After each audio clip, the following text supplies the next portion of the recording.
Alex ওকে ভয় দেখায় না, ডিরেক্ট মেরে ফেলে।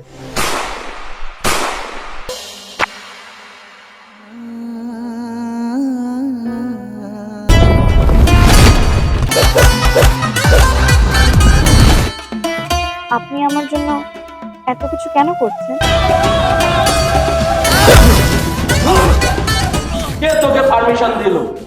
আমাকে না জানিয়ে তুই কন্ট্যাক্ট নিয়েছিস?